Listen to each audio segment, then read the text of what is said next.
Hello everyone, welcome to the land.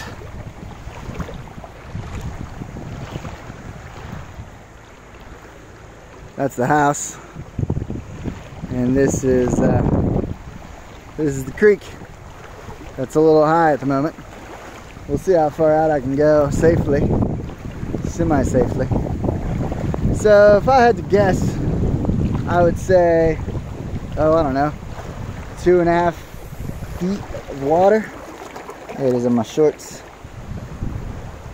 But yeah, it's coming down for sure.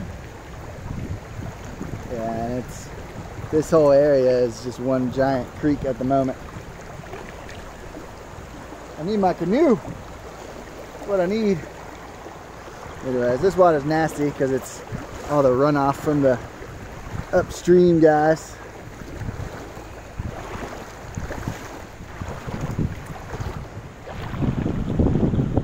We'll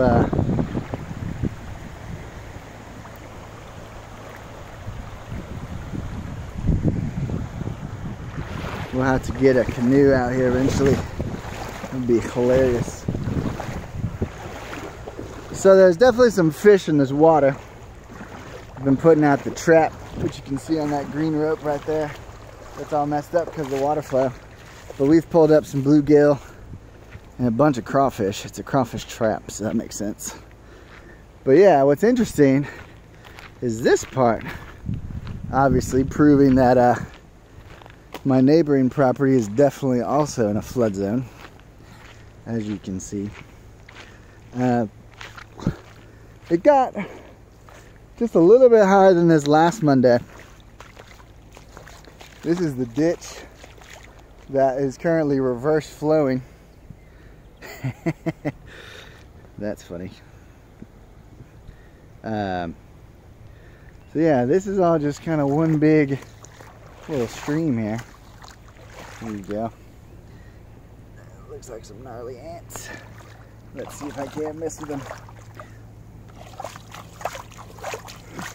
Bye, ants, bye.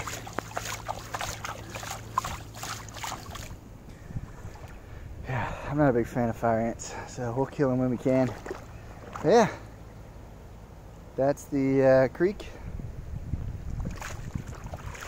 This is the driveway.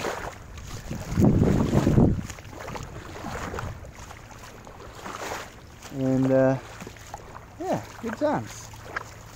Not remotely close to the house, really. Probably need another, I don't know, 6 or 7 feet elevation, which would take a whole bunch of water. But certainly it's up there. They said that during Harvey, this is about as high as it got, but all of this in between was pretty much covered. So I guess we're doing our best Harvey impersonation. What's interesting is this little guy is going over there by the old truck.